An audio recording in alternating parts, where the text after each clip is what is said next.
আসসালামু আলাইকুম। আজকের সর্বশেষ সংবাদ জানাবো আমি নুসরাত। প্রথমেই জানিয়ে দেব সংবাদ শিরোনাম।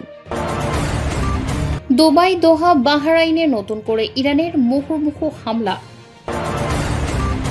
খামেনিকে হত্যার ঘটনায় পাকিস্তানের মার্কিন কনসুলেটে তাণ্ডব, নিহত ৮। খামেনিকে হত্যা করে বড় ভুল করেছে যুক্তরাষ্ট্র, পরিণতি কি? বেঁচে নেই ইরানের প্রতিরক্ষা মন্ত্রী, সশস্ত্র বাহিনীর প্রধান। সর্বশেষ জানাবো ২৭ মার্কিন ঘাঁটিতে ইরানের অতর্কিত হামলা। শিরোনাম শুনলেন, এবারে বিস্তারিত। দুবাই, দোহা, বাহরাইনে নতুন করে ইরানের মুহুর্মুহু হামলা। নতুন করে দুবাই, দোহা ও বাহরাইনের মারামারি বিভিন্ন লক্ষ্যবস্তুতে হামলা চালিয়েছে ইরান। রোববার ১ মার্চ বিবিসি ফার্সির খবরে এই তথ্য নিশ্চিত করা হয়েছে। প্রতিবেদনে বলা হয়েছে, দুবাইতে আন্তর্জাতিক বিমানবন্দরে হামলায় ৪ জন নিহত হয়েছে। এর আগে ইরানের ইসলামী বিপ্লবী গার্ড বাহিনী এক বিবৃতিতে জানিয়েছে, তারা প্রতিশোধ নিতে ৬ দফায় হামলা শুরু করেছে।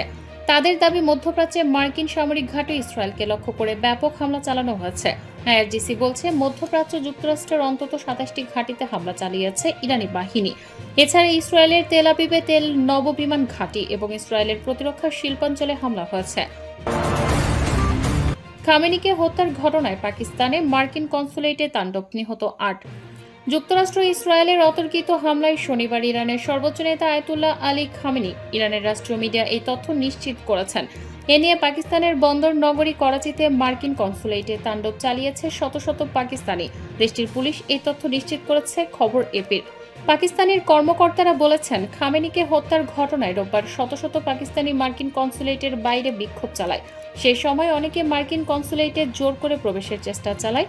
বার্তা সংস্থা এএফপিকে পাকিস্তানের রেস্কিউ এক কর্মকর্তা বলেছেন, করাচিতে মার্কিন কনসুলেটে ইরানপন্থীদের বিক্ষোভের সময় অন্তত ৮ জন নিহত হয়েছে।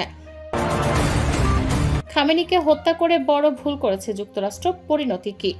ইরানের সর্বোচ্চ নেতা আয়াতুল্লাহ আলী খামেনিকে হত্যার মাধ্যমে যুক্তরাষ্ট্র এক ঐতিহাসিক বড় ভুল করেছে বলে মন্তব্য করেছেন ওয়াশিংটন ভিত্তিক থিংক ট্যাঙ্ক আটলান্টিক কাউন্সিলের উপদেষ্টা হার্লান উলম্যান।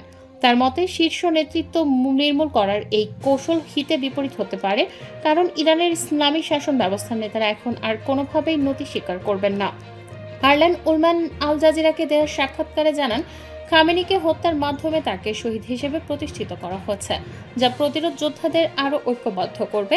তিনি সতর্ক করে বলেন, সুপ্রিম ন্যাশনাল সিকিউরিটি কাউন্সিলের চেয়ারম্যান আলী লারিজানি অত্যন্ত দক্ষ একজন ব্যক্তি এবং তার হাতে নেতৃত্ব চলে যাওয়া মানে ইরানের অবস্থান আরও কঠোর হওয়া। বেঁচে নেই ইরানের প্রতিরক্ষা মন্ত্রী, সশস্ত্র বাহিনীর প্রধান। ইরান জুড়ে শনিবার থেকে অতর্কিত হামলা শুরু করেছে ইসরায়েল ও যুক্তরাষ্ট্র। দেশ দুটির হামলায় ইরানের সর্বোচ্চ নেতা আয়াতুল্লাহ আলী খামেনি নিহত হয়েছেন। এছাড়া এখন পর্যন্ত নিহত হয়েছেন দেশটির শীর্ষস্থানীয় অনেক কর্মকর্তা ও কমান্ডার। দেশটির রাষ্ট্রীয় মিডিয়া এসব তথ্য নিশ্চিত করেছে।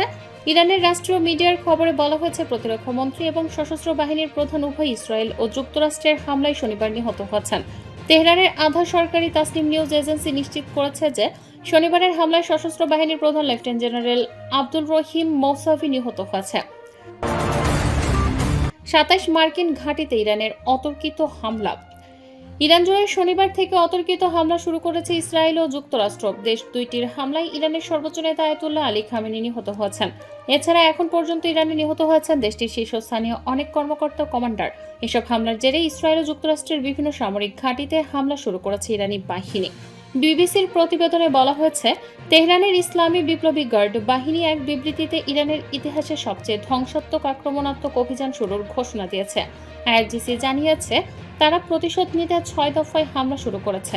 তাদের দাবি, মধ্যপ্রাচ্যে মার্কিন সামরিক ঘাঁটি ইসরায়েলকে লক্ষ্য করে ব্যাপক হামলা চালানো হয়েছে।